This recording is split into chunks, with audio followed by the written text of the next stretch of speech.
that is one of the taboos of today, that all cultures are equal. Again, objectively speaking, that's just not true. So how could I actually insulate my people from that? Well, we can create our own communities. This is a situation where we can't vote our way out of. And especially in the UK, I imagine it's the same for the US, we have lost complete faith with our governments. So it's like, okay, this is on us. People are naturally racist. People care about their racial identity, their ethnic identity, whatever their group is. What kind of groups have you had the most pushback from? Jews. We've been drawn into these wars in Iraq, Afghanistan, Libya. We've bought off Egypt. We've attacked Syria. It does kind of concern me whether or not these kind of conversations are going to be allowed in the future. Before we begin, as a special favor to me, could I ask that you subscribe to the channel? It costs you nothing but means the world to us. Recently, YouTube was nice enough to delete our old account. But fortunately, that hasn't stopped us. In fact, we're more determined than ever, and that's why we need your support. Anyways, enough from me. I hope you enjoy. I've seen your group, and it's this whole no blacks, no Jews, no gays. So where do I join? Returntotheland.org, actually, but that's not really how we think of ourselves. I don't care about expelling other people or excluding other people. I care about preserving my own heritage and identity and creating a space where my children can celebrate their ancestors and their history and not have it denigrated. Right. Yeah. You know, I'm I should be taking this more seriously, because I know for sure that you get a lot of hate online for what you're doing. You're probably labeled Nazi, you're labeled this, that. And yeah, I mean, the truth is, although I might not agree 100% with what you're doing, I do think these conversations are important. I think it's only right that we hear from your point of view, what exactly it is you're building, why you started it, and what the overall direction is for your community. So you touched on it a little bit there, but why did you start this to begin with? Well, I became aware. I mean, at some level, I always knew that white Americans were slated to become a minority. People talk about it in the mainstream media all the time. I was told by my 7th grade algebra teacher, actually, or science teacher, it was the same guy, that like blonde-haired, blue-eyed people would be extinct within 100 years. So the sense that, you know, whatever I am, that's going to disappear, that was there as a kid, but I basically internalized that this is just an inevitable process. I didn't question why it was happening or who wanted it to happen. And then as I sort of embraced my history and learned more about Western philosophy, I went to school for Western classical music. I didn't really do that consciously to be a racial identitarian. It was more that that's what I was drawn to. And I dug more into our history, and I just reached a point, also led by people online who were at that time, 2012, 2013, the proto alt-right, I guess, was forming, and people were being very explicit in comment sections that I was a part of. And it sort of just clicked together where I don't have to accept the erasure of my people. I can stand up for who I am. Actually, what I am is a good thing in the world and not like an accident or a bad thing. And people, even in anthropology, will say that, like, whiteness didn't exist until very, very recently, or, for that matter, blonde hair didn't exist until very recently. And it's just this flash in the pan. It's destined to be erased, and the world will go back to being all brown and black people like it's always been, as if we were an accident. So I consciously rejected that really firmly around 2012. And I looked at the demographic trajectory in detail, and I started looking at the numbers and thinking about what solutions could exist so that my kids, grandkids wouldn't be forced to be treated as a hated minority that's blamed for all of history's crimes. And I kind of came to the conclusion that top-down political action is essentially impossible. We have the most powerful military in the world. In the US, armed revolution is a non-starter. They have drone swarms and AI tracking and every logistical advantage you could possibly name.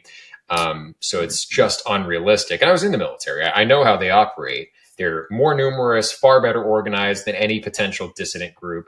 And then counter intel agents are like half of existing dissident groups anyway. So anything you try to start will be filled with feds and taken in the wrong direction. So it is impossible. And I saw that, 12 years ago.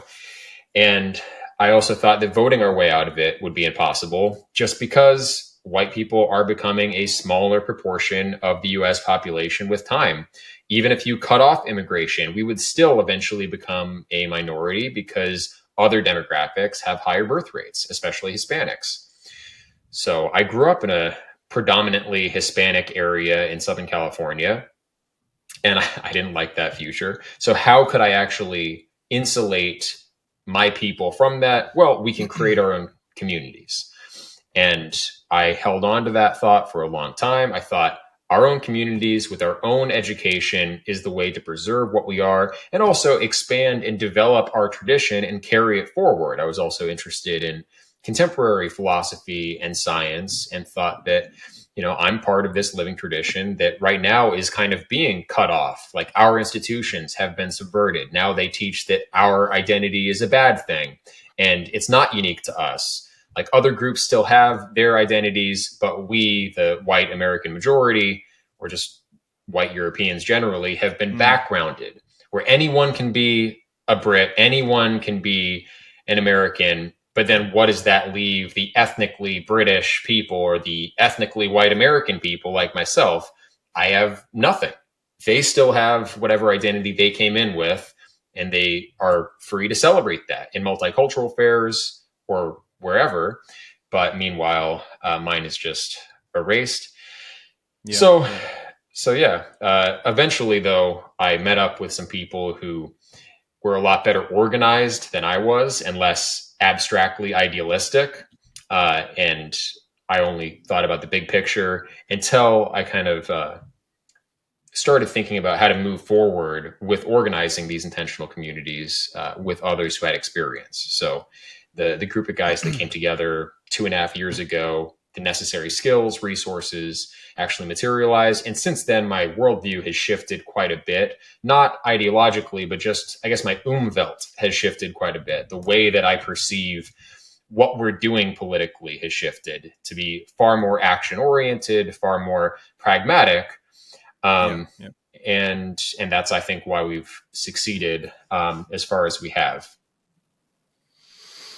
Yeah, I mean, I know all of this stuff that you're saying, you're going to get a lot of pushback regardless. And I mean, the thing is, objectively speaking, if you were to look at it just in terms of ethnicities, the white population is going down and then some, And it's not hard to see either. Like we can predict the birth rate, we can predict and project what the fertility rate is going to do. So, yeah, there's objectively speaking, there's not much of an argument, but you did say something that was quite interesting. There's always a lens on white people that this is a bad race, and there's a lot of psyops and there's a lot of attacks and stuff. But one of the things, this whole white guilt, this is really prevalent in America. We are starting to see some of it in the UK too, and what I mean by that is, they're forever hold over our heads that we were the colonizers, especially British people. Sorry for that, but perfidious Albion. so this will always get kind of like brought back into the conversation. And okay, if colonization is bad, which it's not exactly like I've ever colonized, I'm sure you haven't either. That's fair enough. Sort of. This is sort of like a colony right here. Actually, I guess I've colonized the Ozarks. Yeah, but then like the exact same thing is happening right now in the UK. It's just a reverse, Right. We are seeing huge influx of mass immigration. We're seeing, Islam, however you feel about Islam. This is coming here in huge numbers, and they are very organized, where locals are just not thinking about this stuff. They have this goal of, spreading Islam around the world. And there's nothing wrong with that. It's just the means that they can do this in sometimes can be forceful, right? You could say the same thing about Christianity, but it's a completely different process to it, right? So, if it's bad, if colonization is bad, like, let's just be consistent. There's a certain hypocrisy I feel comes up a lot. Well, Western colonization was far more benevolent than Islamic colonization. Like, we brought technologies and labor-saving devices, probably saved countless millions of lives in Africa and India and around the world. And all the places that we colonized, the longest, are actually the best off today. And the places we didn't colonize as long, they didn't get the same level of development. So Islamic civilization, if you're a woman in that civilization, obviously you have very few rights compared to Western civilization benefiting women around the world. Not that I consider myself a feminist anyway, but just from the left's perspective, everything that we value, Western civilization promoted, including health and wealth and liberty, whereas Islamic civilization sort of did the opposite. Yeah, no, I agree. And I mean, that is one of the taboos of today, that all cultures are equal. Again, objectively speaking, that's just not true. We have to get to the point where we can call a spade, and we can just identify. Like, I've been living in Thailand, and 90% Buddhist. They are a lovely people to be around. It's, one of the central doctrines is about peace. It's a very, very comfortable place to live for foreigners, for Thai people, whoever. I don't think I'd be welcomed as much if this was in an Islamic country, for example. When you set up these communities, who is it that you allow in? Like, what's the requirements for you? So our association is for people of European heritage who want to preserve that heritage through intentional communities. So if you're aligned on that goal and you do consider yourself a person of European identity, racially and culturally, then you'd be eligible to join. We believe in traditional European religion, so Christianity as well as Norse paganism, Hellenistic paganism. Islam is foreign to traditional society in Europe, with the exclusion, I guess, of Andalusia and Spain. But that was a very minor incident and not reflective of We don't European talk about that. civilization. Yeah, right. Yeah. And then, Judaism, I see that as a Near Eastern religion. People might say Christianity is a Near Eastern religion, but where did Paul go on his voyage? Basically, all European and Anatolian cities. And Anatolia was part of the European sphere back then. So, of course, colonized by Greeks. Now, beyond religion, we believe in traditional European family structures. In the East, the Near East and the Far East, clans are very important. In the Far East, it's more about extended family networks and a kind of patrilineal like structure. The clan is more tribally oriented in the Near East, and that's their way of life. It's not the European way of life. The nuclear family has always been central to European society. So that breeds a different outlook, different values about how you view marriage and what the purpose of marriage even is in some cases. So I think it's too much to name, really, all of the deep-seated differences in worldview between West and East, or Africa and Europe. So we tend to look back to European history, European authors, and not just of the last 200 years, which are highly, at odds in many ways with the broader European tradition. Enlightenment liberalism and what followed it was kind of a rejection of traditional society. Monogamy, obviously. Progressive. Yes. Yeah, exactly. I would say there is a main line that's continued. There are still, conservative leaning figures in Western academia today, many of whom embrace classical European philosophy. There are Platonists in the universities and things like that, and always have been. But yeah, we look at the great philosophers. I'm a Platonist myself. I think we can learn infinitely much from the Greeks because in many ways they were a superior civilization, culturally speaking. They valued competition athletically, as well as in poetry and writing plays and things like that. And if Platonist, that's sort of what I'm going for. What is a Platonist? Well, Sorry to cut you Plato, off. the Greek philosopher Plato. Right, and his religion was, it's not quite Gnostic, is it? It's Well, at one level, he was a Hellenistic pagan, so he believed in Zeus and Athena and the whole pantheon. At another level, he was sort of an occult monotheist, where he believed that all of these different characters from Greek mythology were different manifestations or expressions of one central principle, which he called the one and the good. yeah. So the source Is of this being is also the source of goodness. like the demiurge? Is it? Is this the one? He also mentioned the demiurge, but in a different way than the Gnostics. For Plato, everything above our level is more harmonized. There isn't this tension and clash like there is. Like Zoroastrians or Manichaeans believed there was a source of good, a source of evil, and everything was at odds and in tension. And the Gnostics picked up a little bit of that because they had Mm. Manichaean influence. Or sorry, I think Manichaeism is later than Gnosticism. So they had Zoroastrian influences, if anything. But yeah, for Plato, the demiurge was just an agent of these higher powers, benevolent in his own right, the direct creator of the world. But there is that in common where the creator of the world is not exactly the same as, God himself. So the Right. Gnostics thought we had to transcend the demiurge, who was in some sense bad, and get back to the real God. Plato would say that no, like respect the entire series of divine beings, and that's a very populated realm for the later Neoplatonists, who I enjoy reading. But anyway, what I was saying was I like going back to these philosophers. I like looking to the Greeks, looking to Roman philosophers, Cicero, Seneca, the Stoics, and I think it's all very edifying. I think medieval philosophy, scholasticism, is also enjoyable to read. They thought in a more protracted and systematic way in many ways, to a large degree. I think the scholastics were sort of superior to the early modern philosophers. Maybe people think that Descartes made all of this innovative groundwork. The scientists did. Galileo surpassed the ancients, but I wouldn't say that Descartes did, or Locke, or any of these guys. I think the ancients, in terms of metaphysics, political philosophy, all of that, were way ahead, and we've yet to really catch up.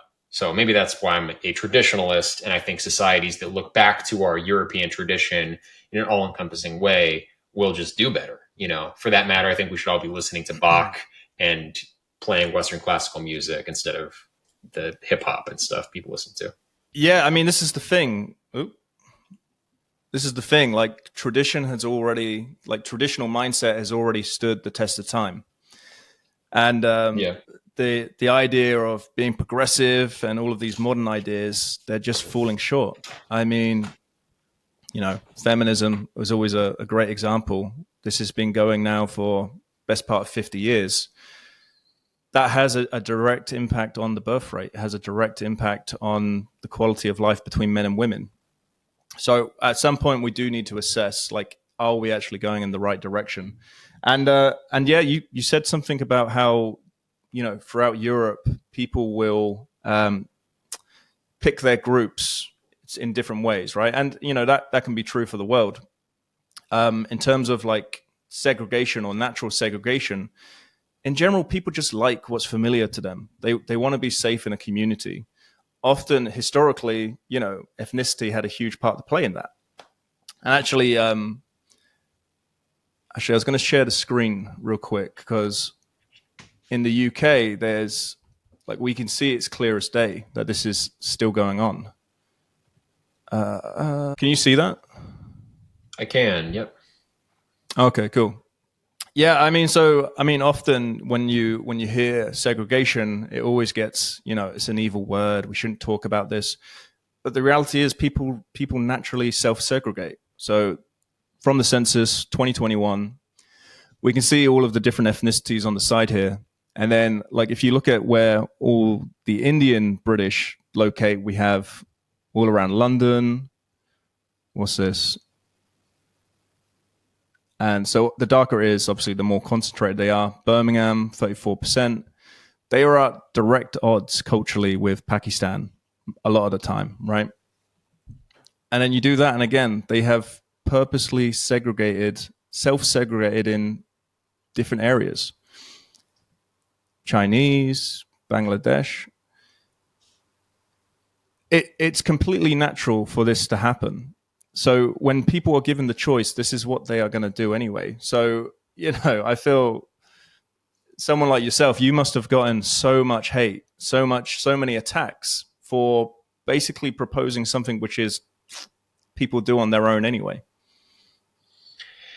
Yeah, I think we've tried to build a political system on the idea that we can erase people's natural dispositions and that those natural dispositions ought to be rejected. People, just to use like a controversial phrase for it, people are naturally racist. People care about their racial identity, their ethnic identity, whatever their group is. And that's at a biological level deeper than it's at a cultural level. So, although our rational minds might think that we're more enlightened than that, progressive liberals, in their economic decisions and where they move, in how they associate in their own private domain, they're basically indistinguishable from people like me. They also tend to move from less white areas to whiter areas if they're white. And all life works this way. It's not just all human groups, which clearly that was the tendency through history, different nations fighting for their own right to self-determine. Like at a certain point in time, we thought that was good. That was part of liberalism. Like, what does democracy mean if not the majority of the people having a government that reflects their interests? And we've kind of converted that into this kind of government as an abstract economic system. And it's not for the benefit of that people. It's like whoever can rise through the ranks capitalistically. That's what constitutes a good government. Does it attract the most millionaires? So we dropped the kind of liberal principles and the idea of the social contract and all of that stuff. And we're in this new era. But going deeper back, obviously different species set their own territory apart. Different subspecies within the same species, they will not tolerate other subspecies entering their territory. If a red kangaroo comes across a gray kangaroo in what is a largely red kangaroo area, they'll beat it to death. The same happens with chimps and bonobos and very closely related subspecies. So if we see that all life has this tendency, and evolutionary theory would predict it as well, like what is selected for through evolution? Organisms that pass on their genes. Well, you don't pass on your genes by inviting people with a very different genetic profile into your territory and ceding large amounts of your territory to them. It's not adaptive. It's not what's going to survive just according to natural law. So by violating natural law, somehow we are morally superior.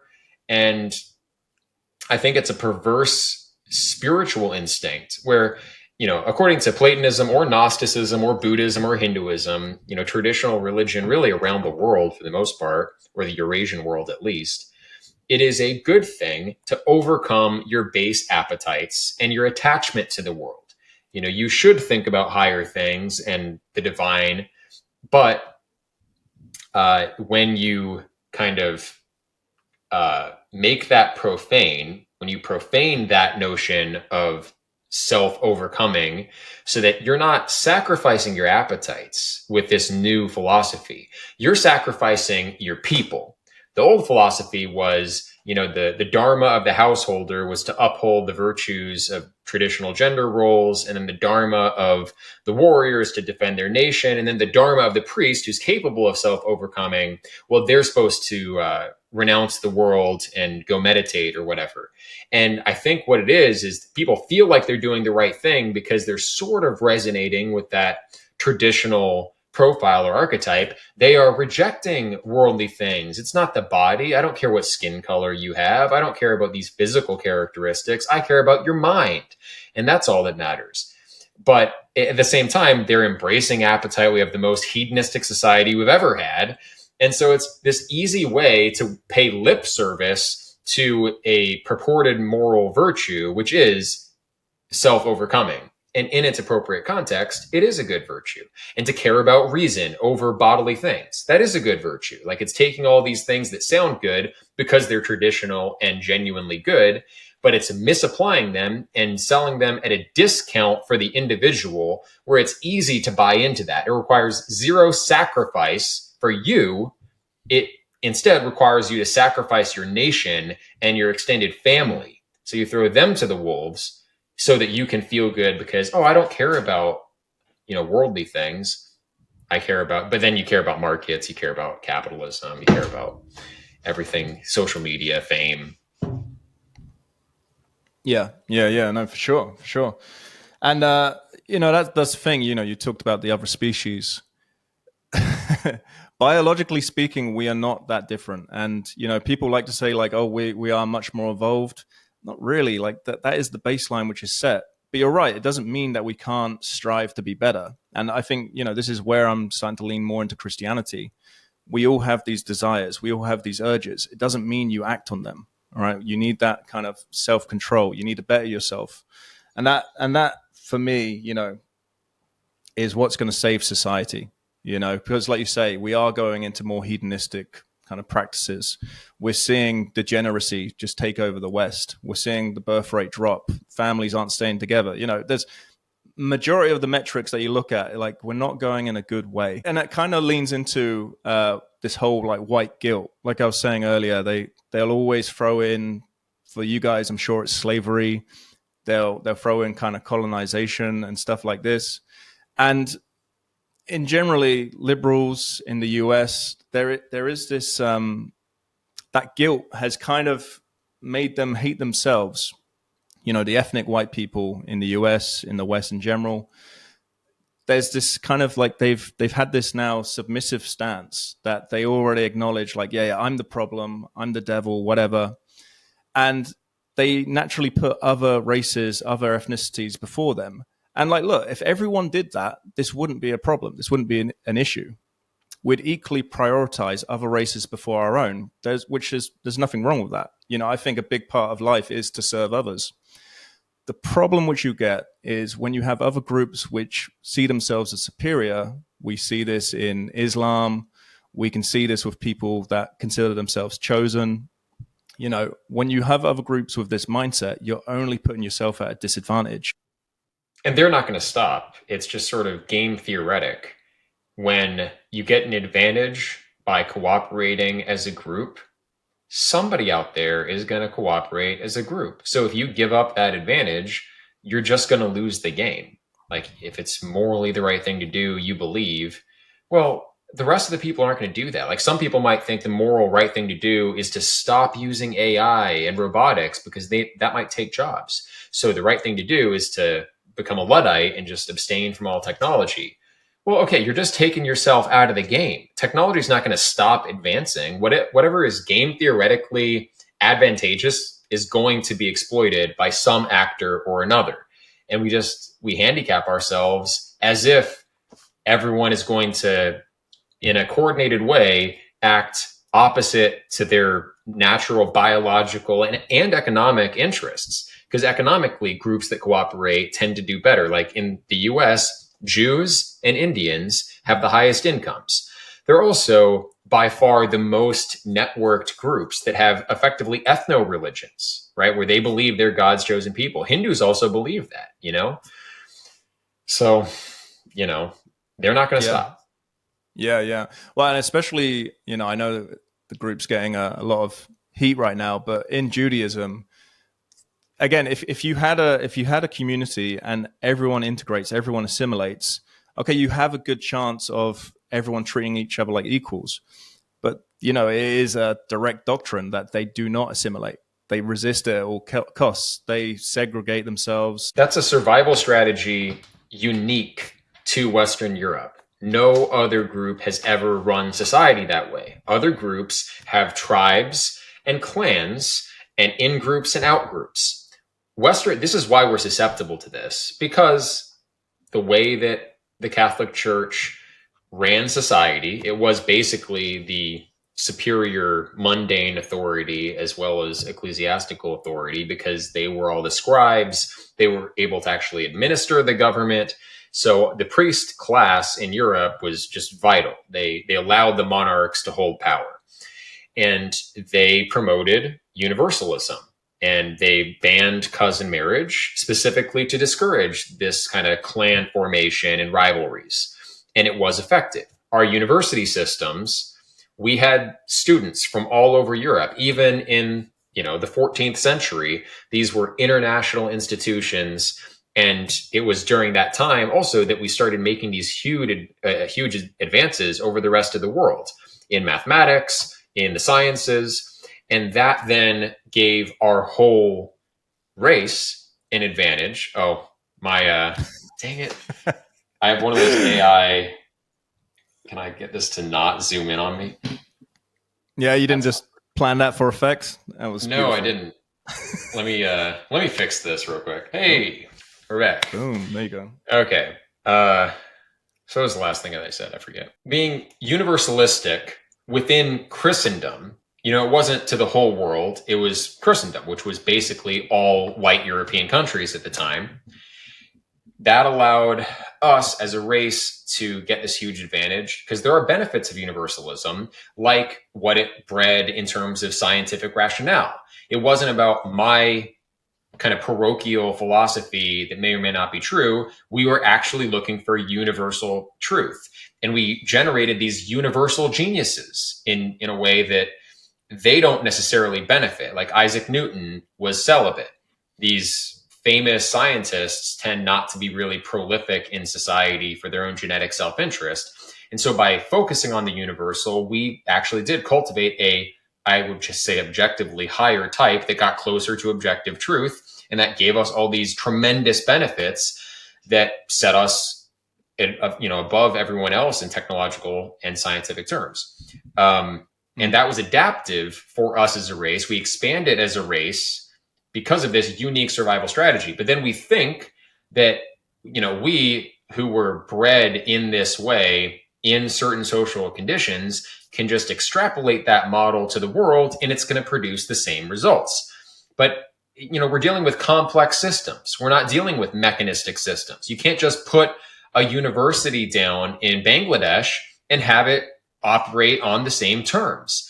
And you can't bring Indians and Jews and Pakistanis into the UK and have them operate in that same universalistic sense. We were bred for it over 1,000 years and longer. We were bred for this kind of universalism and objectivity and truth, scientific truth seeking.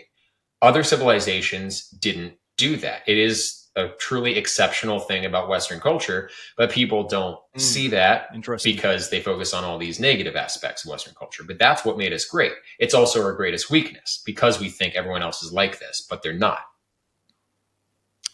Yes. Yeah. And so I can 100% understand why you are specifically choosing, white Americans, white Europeans, and this kind of thing.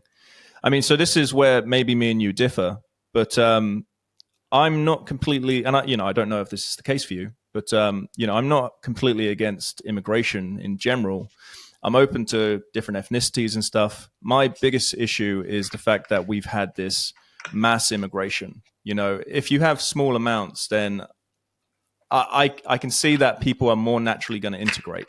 They are just going to fit the demos. And if you have, I lean more towards the Christian idea that if you have the same values, regardless of ethnicity, then this can work. I've seen arguments against this, don't get me wrong, but still, if you have this small amount of people, they properly integrate. And we could see this in the UK, like the old school black communities or whatever, they had fully integrated with us, with our communities. There was the racial tension I feel that's in the US, it didn't really seem to be the case in the UK.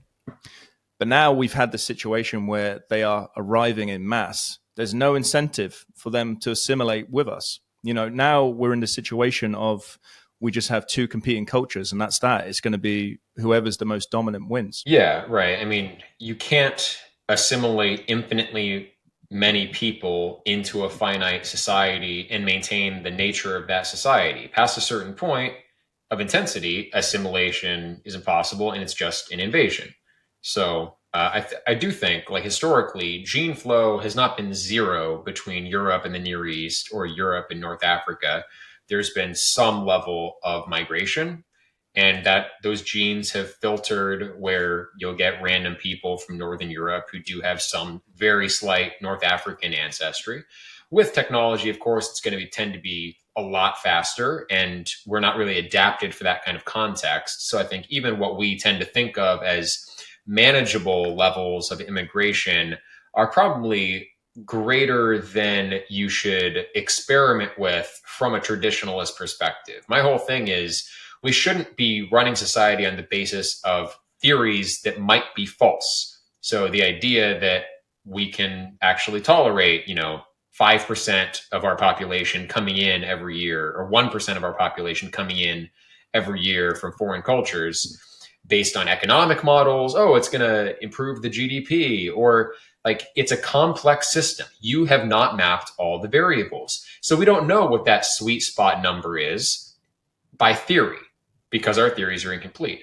So what number are you going to set? Is it just going to be arbitrary? We'll guess and see how it goes. But then you might actually destroy your society in the meantime. It is so severely important to get that number right that you should probably default to the traditional numbers that we've been dealing with, which is very, very small. Non-white immigration into Britain has been nearly zero for a long time. There's like the odd story of some black guy who showed up in the 17th century and they were like, oh, what's this? And there's artwork about it and stories about how like he went and saw the king and the king was like, oh, I didn't know that was out there. So it's not absolutely zero, but I think it should be pretty small because we don't know what the consequences long run are. And if in 2 generations you've not seen major conflict, that doesn't mean that this is a sustainable model. That just means that maybe if there is cultural capital stored up, that you can afford to burn through that cultural capital for a while before you notice visible effects. Or that you can select the best and brightest from a country and deal with highly rational individuals. Like you could have a multiracial society that's all above IQ 130. I think it would be very functional. I think it would be very low crime, like Singapore or like Dubai, right? You can do that when you get the absolute best and brightest from around the world. But when you're talking about mass immigration or even just moderate levels of immigration, you're going to run out of those best and brightest. And also other countries want the best and brightest as well. And so you're going to start taking average people. And then of course, these game theoretic dynamics come back in where if there's a large number of them, they're going to see themselves as kin. So, and they'll always have that if they continue breeding together like Jews did, right? They came into Europe 1,000 years ago. And they still have maintained their genetic profile. They're still, like by a DNA test, distinct from the white European population. They cluster separately. And they've also built up their own economic and educational institutions and cultural institutions, and they think of themselves as a different thing. So they benefit from the background mass white European society that they participate in, basically as much as we do. So they have access, in other words, to everything that we have because they're just as British as you. They're just as American as me. Wherever they are, they get the full benefits of citizenship, full benefits of participation in civil society, but also they have this other domain that is just theirs. And so they necessarily will have an advantage. Another game theoretic dynamic is that if your enemy has access, and I just mean enemy in terms of adversary, if your adversaries in a game have access to your territory, but you don't have access to their territory, you will lose because they have more resources by nature. Yeah. And I mean, that was one of the big things which put me off Islam. I mean, many things, but they have this idea of you can't have freedom of religion over there, whereas Christianity you do. So you're always at this disadvantage. You're in this scenario where they can spread in Christian lands, but there is no option to do the opposite. Right. You can exist as a Christian in a Muslim society, but you can't evangelize as a Christian. So you can't preach. Exactly. Yeah. Exactly. But you did say something that you said early history, black people weren't in the UK. I don't know if you saw Gemini AI, but there was actually a lot of black people. Did you see that? No. It was, you probably did. It was a while ago now, but this is when the Google AI, it was putting black people in every different culture to kind of show like it was always diverse. So you were having like black Vikings, black kings, and stuff. Right. But no, this is the thing, and I think not a lot of people really think about this, because you're right. This is a complete experiment. Historically, this has never happened before. We've never flooded the West or all these countries with different ethnicities. Like when people keep preaching this whole diversity is our greatest strength, it's a complete lie, because we don't know how this is going to end. And it's always been, united we stand, divided we fall, right? Right. Yeah. And people make that point. Like the United States is one of the most diverse countries, and yet it's the most powerful country still, sort of economically and in military terms. But Yeah. when did the US become the most powerful economically and in military terms? In the 1890s. Like we surpassed the rest of the world in terms of our output economically and what we could actually build when it was a overwhelmingly white society practicing segregation, where white society was the default society and everyone took it for granted. That's when America became the world superpower. And then, like, even 1945, the end of the war, we're the undisputed leading power. At that point, still, like, white American society was just taken for granted as that's who an American was. When you said an American anywhere in the world, you would picture someone who looked more or less like me or like some other white American guy. And yeah, since we have started bringing in large numbers of immigrants from non-Western countries, what has happened? Well, other countries, other economies have caught up. So it's like a very short-sighted, very weak argument to say that because right now America's diverse and right now America's powerful, therefore the diversity caused it. It's like, no, if you correlate increased diversity with our relative economic strength, the more diverse we've got, the weaker we've gotten economically. Yeah, 100%. And actually, I'm curious though, how big are your communities right now? And I know you also, I don't know if this is still the case, but you were under a lot of heat legally as well. Are you now kind of secure? You're like fully established? I suppose you could say that. I mean, we've not been sued or fined by any government department. We do have requests for documents, and people are investigating us. We know that. But yeah, so far there's no summons, there's no alleged crime. So it probably will happen. I anticipate that. But also, if they choose to attack us, then that will have major rhetorical costs for them. Because currently people can still say, like, oh, society's not anti-white. Like, okay, yeah, there's affirmative action, but we're trying to correct for historical injustices. And that sounds kind of plausible enough. But when it comes to, like, no one lived here before us. It was the woods. A bunch of white people who just wanted our own neighborhood, came together, pooled our own resources. We weren't funded by some outside entity.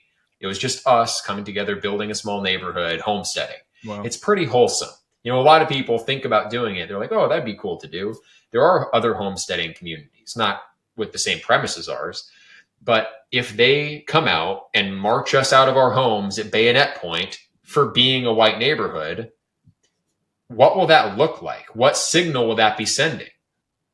People like me on you might call it the far right, have been advocating, trying to cooperate with the system, saying revolution is impossible.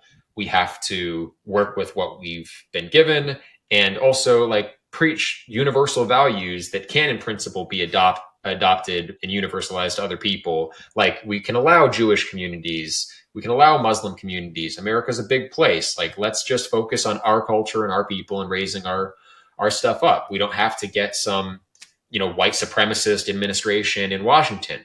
Well, then, if the multicultural universalist government comes and oppresses us and doesn't even let us have a simple white neighborhood, I'm proven wrong. People like me, the more moderate voices on the far right, are demonstrated to be wrong. And what does that leave?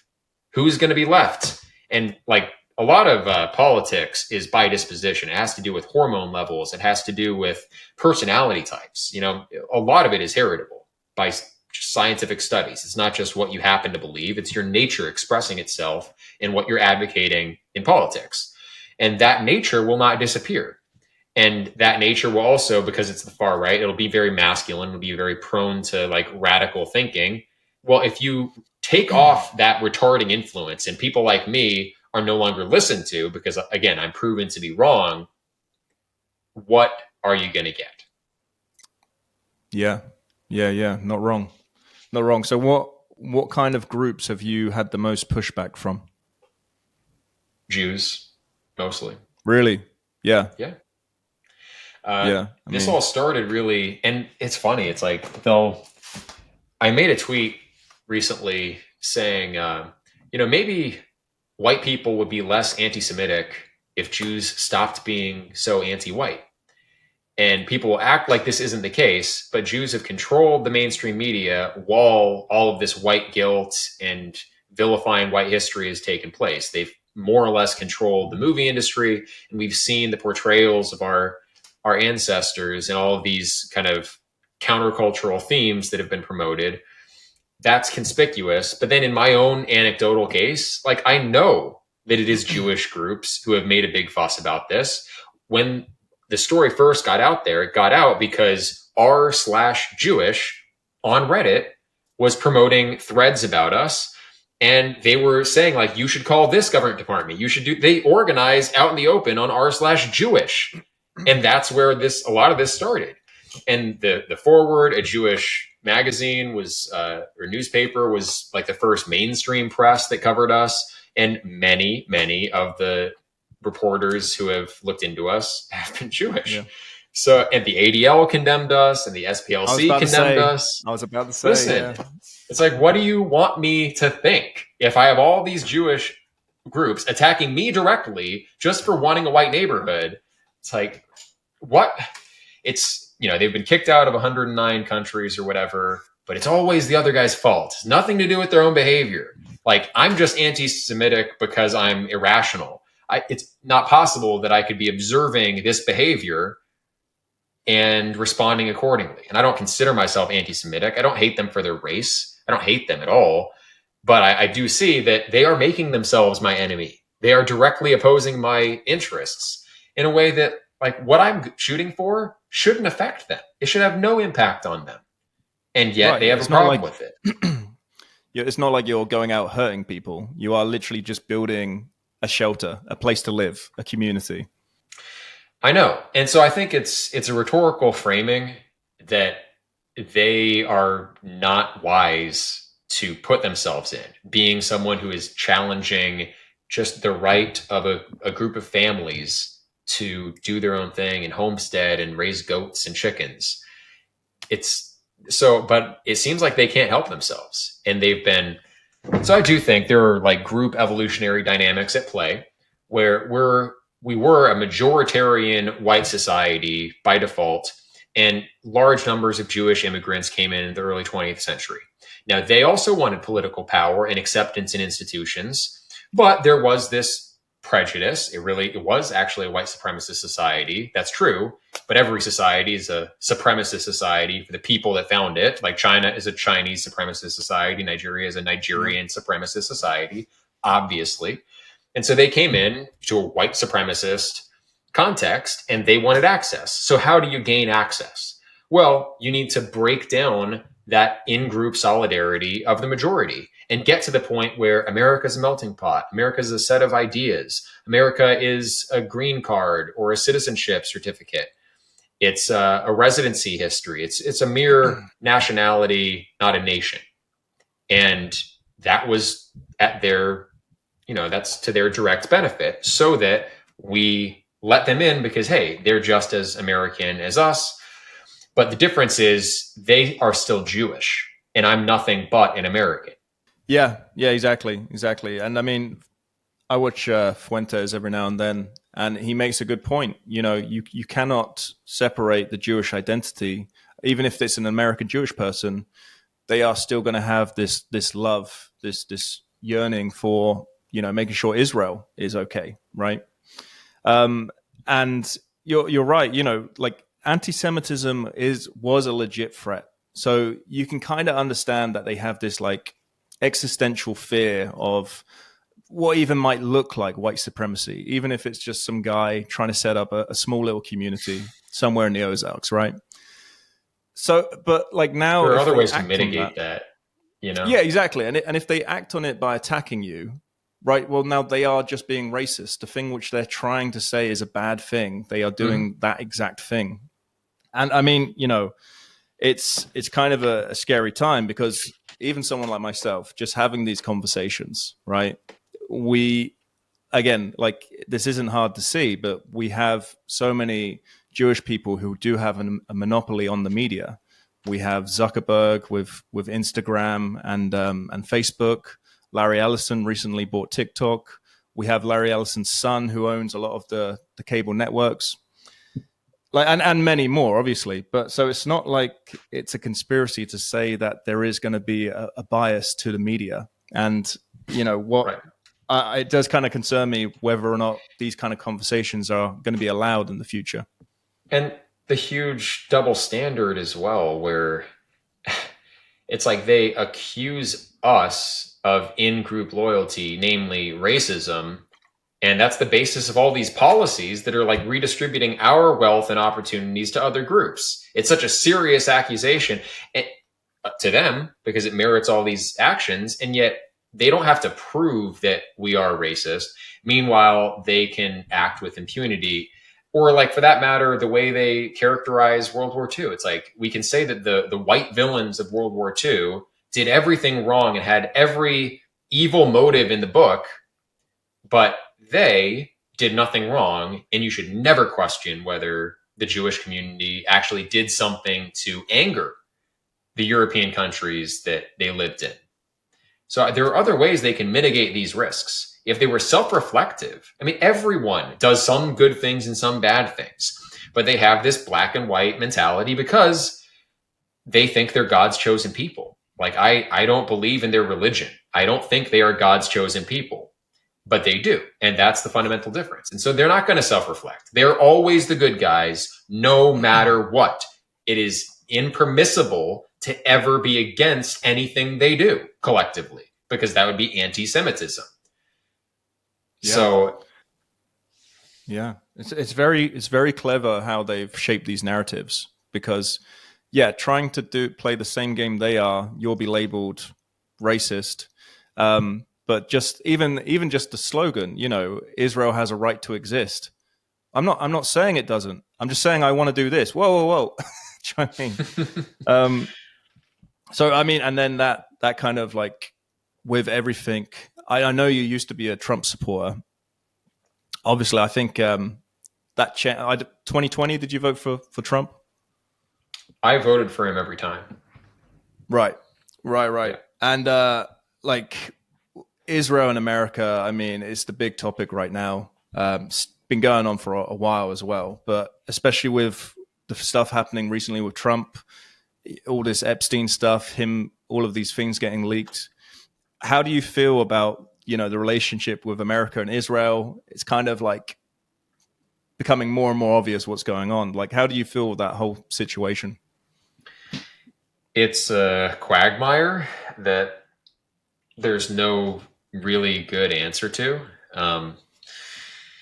So, like, we invested all these resources because supposedly they are our strongest ally in the Middle East, even though we have no military bases there.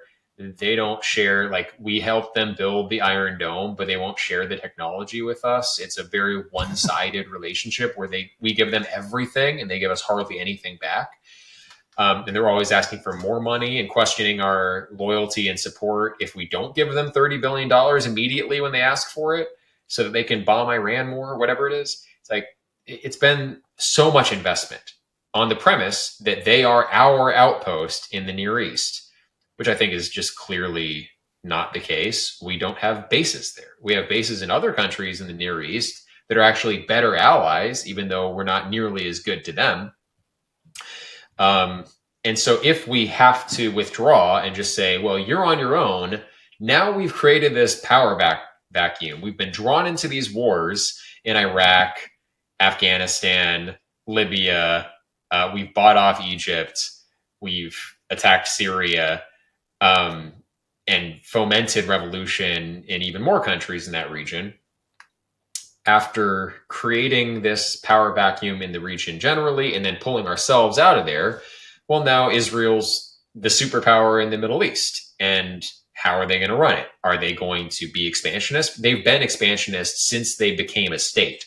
They've only ever grabbed territory wherever possible, whether that it violated international law or not.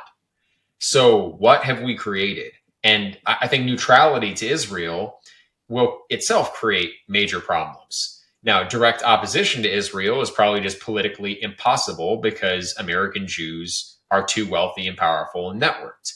And all of the politicians and just the political class is dependent on their donor money, and they don't, it's again a game theoretic dynamic where if there are any corruptible American politicians who will sell out to that Jewish contingent who wants to keep our loyalty to Israel, they will be the ones to be lifted up because they'll have all the funds to run their campaigns. And so it's just sort of baked in. The only option out of that is to have it be so thoroughly known that this is the score that no one is willing to vote for an AIPAC supported candidate.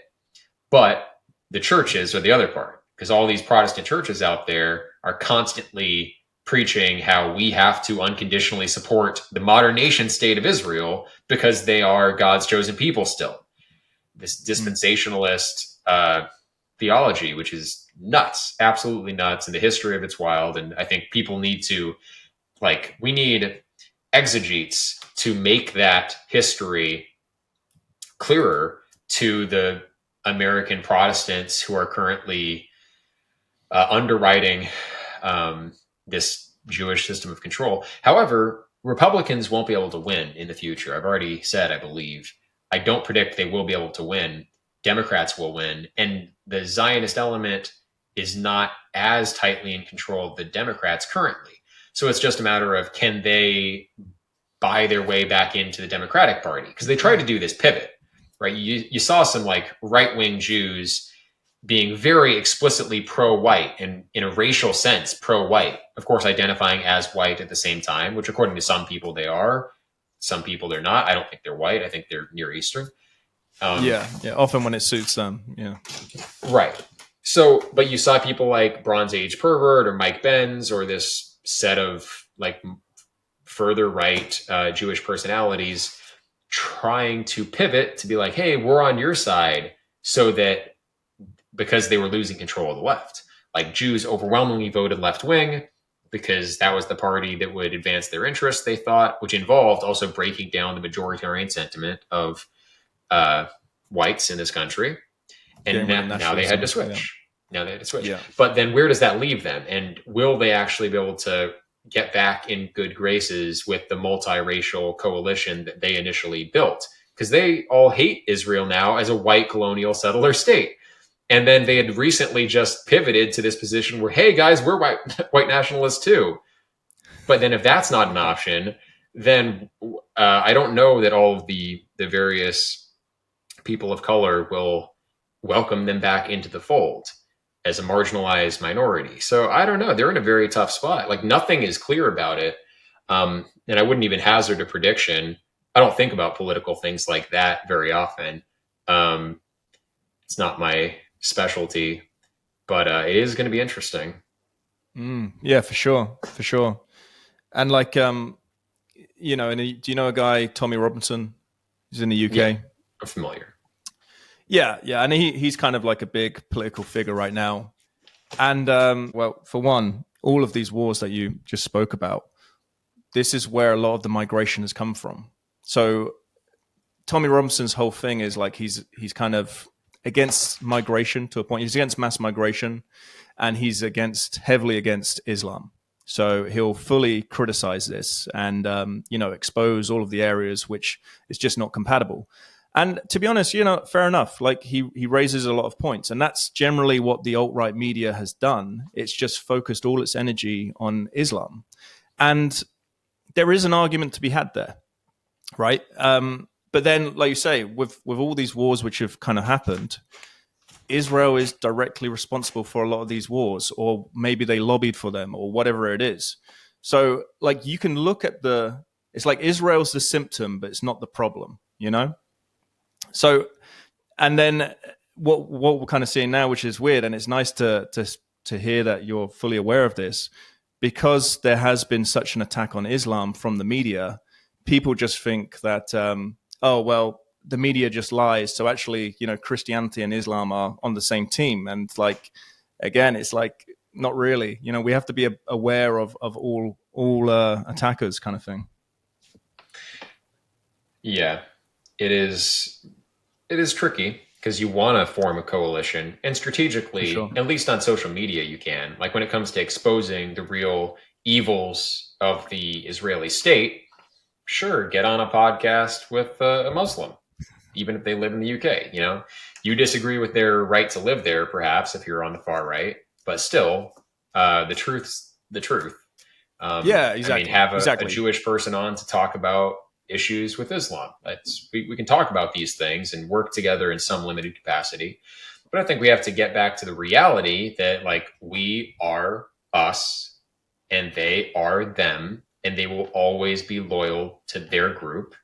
And we have to be loyal to ours, and not like worry about, hey, which brown people should we care the most about. That's been the mentality for a very long time, and we have to start thinking about our own children, other white people, the people that no one else will care about or defend. And in some sense, then we're at the end of the day on our own, and we have to create alternatives and options for us. Hence, and I'm not super optimistic about what that looks like in the short term. I think in the short term, we are disorganized. We've been raised for generations and even a millennia to be universalistic. And so we're very susceptible to this way of thinking that will ultimately kill us. But we can train more in-group preference into ourselves by socializing, by cooperating. Our ancestors, like the blood memory is still there. All right. Go back to the Indo-European homeland in your mind, and like find your leader of your Mannerbund and get together and claim new territory and like make that process real. And I think the instincts can be awakened because like vestigial characteristics are. So we have to overcome the previous 1,000 years of civilization and that way of thinking, which was good for a certain age. Like maybe the post-millennial theologians were correct in that the millennium would be in the future, but maybe we just had it. Maybe this is the end of the millennium. Actually, like the last 1,000 years was as good as it was going to get on Earth, and now it's going to be a different order, and we're going to have to adapt. Yeah, no, you're right. There is an awakening right now, and there is this like realization, like I said at the start, this is a situation where we can't vote our way out of, and especially in the UK, I imagine it's the same for the US. We have lost complete faith with our governments. So it's like, okay, this is on us. Yeah. And it wouldn't hurt to be organized at very least. Of course. How big are your groups at the moment then? Well, the whole association, I think, is sitting close to 600 members. So, but it's grown really, really quickly. It was organic, our own social media, and like my accounts were a lot smaller 3 months ago. It was like a fairly tight knit group. And I'm glad that core that was more highly aligned and tight knit really kind of structured it in the first place. And then now we can't keep up with applications. Wow. It's growing very quickly, but we have probably 4 highly motivated groups around the country right now organizing new community projects. Land has been purchased in some locations, and it's just a matter of developing those sites. It all takes a long time though. So people expect, like, because we're in the age of smartphones and instant Yeah. gratification, they expect to see Yeah. everything immediately. And people will, even on the right, like mock us because we have dirt roads and wells and septic systems instead of what, like high rises. It takes time to develop infrastructure. It's no matter who you are. And we're all self-funded. So that's, set your Yeah. expectations Amazing. accordingly. But it is growing compared to any intentional community movement that I'm aware of. It's growing very, very quickly. Probably the fastest growing intentional community movement in the US, Yeah. arguably. That's not nothing. But I think that once this is more well established, the real battle is in the next 3 years. It's, can we grow to a sufficient extent that when the Democrats get back in charge, they'll see that it is too well established. Too many people have skin in the game in this project. Too many people are, they're living in these communities to march them off successfully at gunpoint and get away with it. Just like in South Yeah. Africa, the government would love to dispel Orania, but it's too big, too long established, and there would be international pushback. We would definitely sanction South Africa even harder, and probably the rest of the civilized world would. So we have to push as far as we can in the next 3 years, and then just trust that we have developed our own internal networks highly enough that if the economic system wants to discriminate against us or debank us, deplatform us, we'll have our own alternatives. And we are building those alternatives out now, but it's not the instant gratification kind of work where, hey, here's this high profile social media happening. It's happening immediately. One day it's out there, millions of people see it. There it is. This is more, we are slowly building the infrastructure that will house networks that will last decades and hopefully centuries. So it's slow and steady, but also like at a pretty good pace compared to any similar project. Yeah. Yeah. Well, hey, you got to start somewhere. And Mm-hmm. yeah, no, I wish you all the best. Like, I can't see anything wrong, and unless you are just racist or you hate white people, you might even be a white person. I can't see any harm with what you're doing. Do you? I'm curious as well. Do you have like, is it pretty 50-50 with men and women? I mean, it's a good percentage of women. We don't get a lot of single women who apply. Most of the women are married, but also most conservative women are married. So it's a psychological thing. Some of the women Mm. in the family are the ones who apply. Usually it's the men. But that's also a traditional thing, is that family should be led by men by and large. That's in the Bible, that's in Hellenistic philosophy and all of that stuff. So I don't know what the exact ratio is. I mean, we have a lot of single guys who apply, but the ones who are more serious about actually moving down to this property here or any of the other sites tends to be families. So I would say overall, it's probably like 35% female, Yeah. and what's that, Yeah. Yeah. 65 male. But 65 also male. look Yeah. at the demographics of the early US, and that's what you're going to find. Any like exploratory project like this, there were a lot of single men who came out here for economic opportunity. But single guys have gotten married in the course of this whole process. And yeah, we've had people born into the community. So there are now natives Great. of RTTL. Great. It's Yeah. looking good. Yeah, I mean, I say that because when you think of all these attacks, I'd say in general, like you say, the exploratory men are more likely to think independently, and women are more kind of affected by the community. So if you're in a group which is just constantly getting bashed, constantly getting attacked, I imagine there'd be so many women, just even if they want to, they'd be scared to associate. Right. Yeah. I mean, wherever the tribe is, that's where the women are. And as the tide shifts, and also as direct material circumstances deteriorate, as like our talking points online become more and more obvious to people, and also as people have more to gain by retreating from the mainstream system, I think those ratios will start to balance out a bit. And then also there are social programs. It's like the traditional thing in the medieval period was manorialism, where you would effectively, as a feudal lord, provide housing and a secure job for a young man when he had like demonstrated himself and through some kind of like apprenticeship system, or he proved his worth, and then at that point he was eligible for marriage.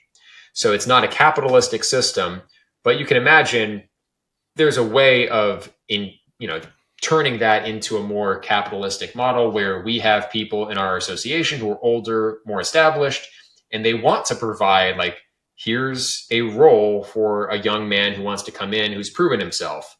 And then once he's in that position, all of a sudden he becomes relatively desirable because any woman in the PMA can get out of the mainstream society, become a stay-at-home mom.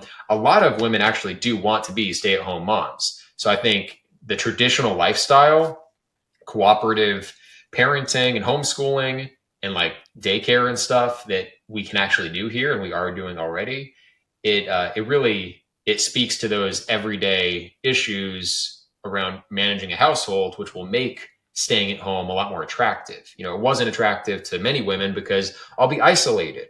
Well, you won't in this case, or it's too much to manage, being solely responsible for the children and the household chores. But if you have other moms around helping you watch the kids, you can take turns. And so I think traditional society has the answers for the modern gender dynamic issues that we're seeing. Now, we've not built out those solutions within RTTL quite yet because we're still building cabins and houses and stuff. But I think when we're more developed, the clear material benefits will speak to a lot of women too. Yeah, I completely agree. I completely agree because I think they do the happiness surveys and stuff, and the further we go down with progressive, the further we go with feminism, women are the most unhappiest they've ever been. So, however way you look at this, this modern society, which is meant to be the be all end all, is just not working for so many people. We have the growing incel culture for men as well. So clearly, this isn't going the way we need it to go. So yeah, no, I think power to you. Well, thanks. And then there's the Woodlander too in the UK. You know about him? The what? Sorry, the Woodlander. Okay, no, I don't know. No, what's that? Yeah, there's a similar project in the UK. His name's Simon, known as the Woodlander on YouTube and social media. And they've bought property around the UK and have an association like ours. Actually, it's very, very similar where they have a private association and then corporate ownership of the land itself.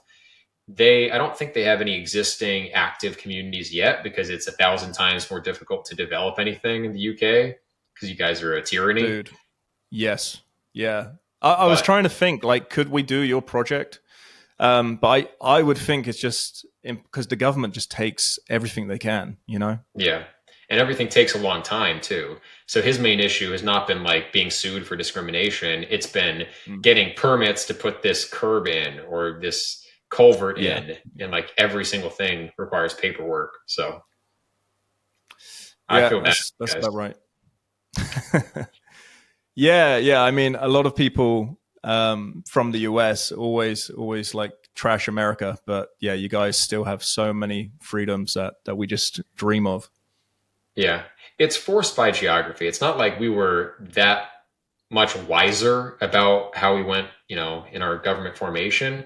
The founding fathers were intelligent, but it's like the sheer fact of the size and scale and number of people involved. Like we can't have a top-down managerial society like you guys have.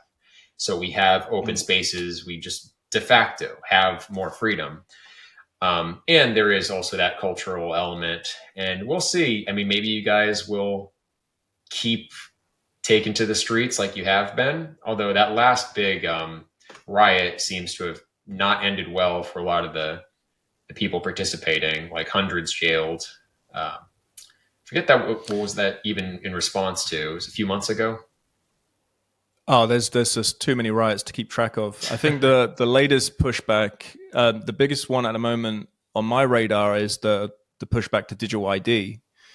But yeah, I mean, government's not slowing down. But that's where, you know, the more oppressive the government's getting, the more, you know, like constant streaming of this mass migration, the more of this awakening, this counterbalance is also happening. So yeah, it's at this like tipping point. I feel like all of Europe right now is this powder keg waiting to go off. Yeah.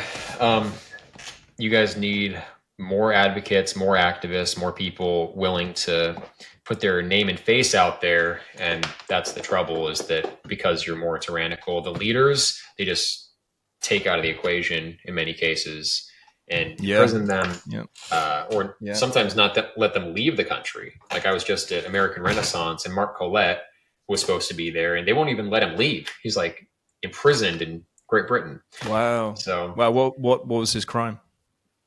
Being a nationalist, essentially.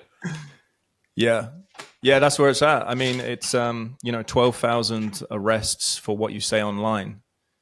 Right. The prisons are full, so it's and not of the grooming gang folks, not of the rapists or the people stabbing folks in the street. It's the people posting the wrong memes. That's and I mean, the disgusting thing about that is the people who are actually victims. I mean, there's so many scandals with this, but the people who are victims, they weren't happy with the first inquiry. So that's why there was this huge push, like we have to do another one. They're doing it right now. And two of the victims who, they've spent a big chunk of their life trying to get over what's happened to them. They are so disheartened, and they, more than anyone, they want to see justice served, obviously. But they are so disheartened with the inquiry. Two of them have stepped down, saying they're just trying to do a cover-up. That's where the government's at. Yeah, I really wish I had answers for Britain. Woodlander Initiative, at least it exists. I mean, it doesn't hurt to join and try and get involved in something. In Canada, also, likewise, you would think geography would be helping them out, but somehow it didn't manage to, and they still have their guns. It's just that the people themselves want it. They're highly masochistic. I don't know exactly how to explain it, but Canada's a weird one. I don't understand Canada at all. But yeah, no, I honestly think the best thing people can do right now is have these conversations. That's how it starts. And I mean, you're doing your thing in the US, so yeah, I think you're doing a great job. Keep doing what you're doing.